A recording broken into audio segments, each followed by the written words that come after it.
కానీ తప్పును సరిదిద్దుతూ సమస్యను పరిష్కరించుకుంటూ ముందుకెళ్ళాలి. ఎవరిని విమర్శించాల్సిన అవసరం లేదు.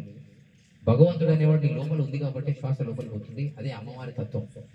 అమ్మవారు శ్వాస రూపంలో ఉంటుంది, అయ్యవారు శరీర తత్వం రూపంలో ఉంటుంది. ఇవి రెండు ఉంటేనే నువ్వు ప్రజలతో మాట్లాడుతూ వింటూ పూజలు చేస్తూ పునస్కారం చేస్తూ మీ పిల్లలతో కూడా ప్రశాంతంగా మాల మీద ఎట్లా ఉన్నప్పుడైతే ప్రశాంతంగా ఉంటారో మాల తర్వాత కూడా అదే విధంగా ఉండేటువంటి ప్రయత్నం మీ వాళ్ళతో కూడా చేయండి. ఈ పూజలలో అప్పుడప్పుడు ఇప్పుడు మొన్న 2000 మంది పూజ జరిగిందట, నేను రాలేదు.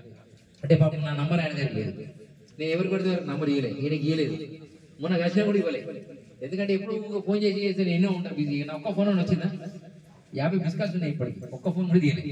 ఎందుకంటే ఆ తత్వం అది నడచలేదండి. అంటే నేను అయ్యప్ప మాలకి ఇదే చెప్తా, వీరబ్రహ్మేంద్ర స్వామి తత్వానికి ఇదే చెప్తా. స్వామివారు గురుని దీక్ష నరక స్వర్గాల దాటించాడు. ఏ దీక్ష పట్టుకున్నాడు? గురుడు.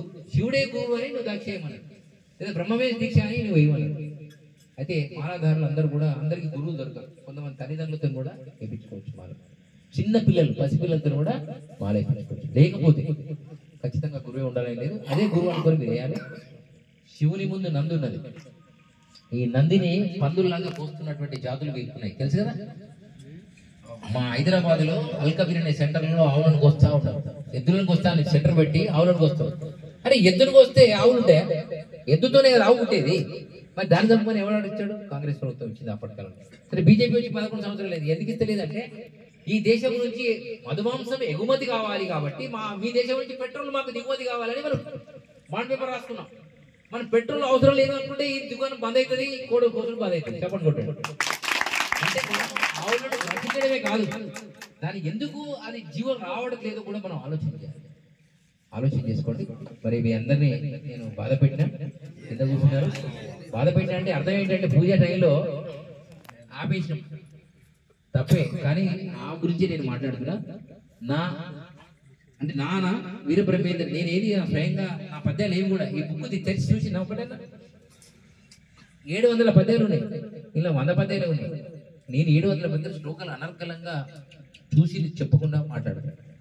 700 పద్యాలు అంటే లెక్కేసుకో, 7 గంటల 140 నిమిషాలు వచనం చెప్తే ఇంకో 140 నిమిషాలు కాదు.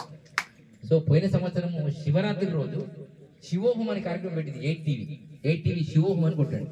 అలా 8:30 to 9:30 మధ్యలో నా ప్రోగ్రామ్ ఉంటుంది. 20,000 మంది ఉన్నారు.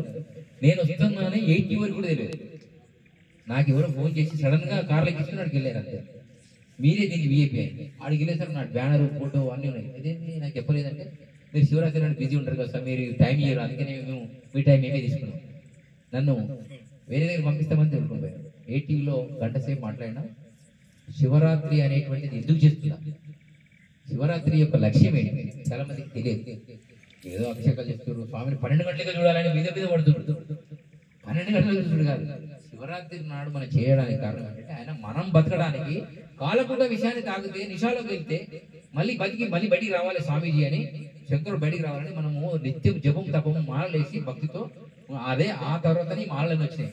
శివుడు మళ్ళీ మంచిగా బయటికి రావాలని మనం మాల వేసి కూర్చున్నాం తపస్సులో. శివరాత్రి కూర్చుంటే మస్తు సమయం తీసుకున్నాడు ఆయన. అప్పటిదాకా 41 రోజులు ఇట్లా ఈ తత్వం అంతా కూడా ముందుకొచ్చింది.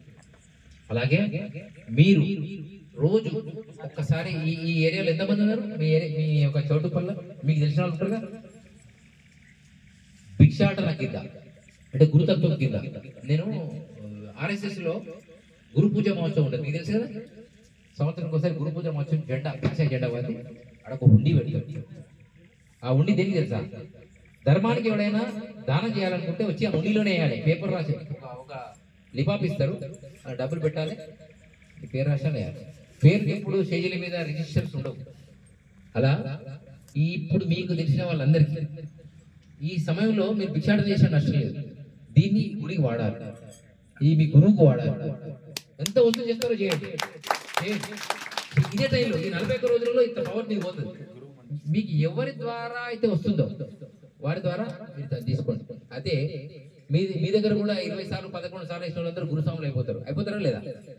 41 రోజుల తర్వాత 365 రోజులు ఏదైతే నిత్యంగా శుద్ధిగా ఉంటారో మానసికంగా శారీరకంగా ఆధ్యాత్మికలో వాటిని మనం గురువుగా ఎంచుకోవచ్చు. అలానే గురువు అనేవాడు మన యొక్క కటాక్షాన్ని తీసేయాలంటే భగవంతుడికి ఆకారం లేదు కనుక గురు రూపంలోనే భగవంతుడు వస్తాడు. ఎందుకంటే ఆయన ఆకారాన్ని చూసే పరిస్థితి, సూర్యగోళాన్ని సూటిగా చూడలేని మానవుడు ఏకంగా సర్వగోళాలకు అధిపతి అయిన భగవంతుని చూడాలనేటువంటి ఆలోచన తప్ప రైటా?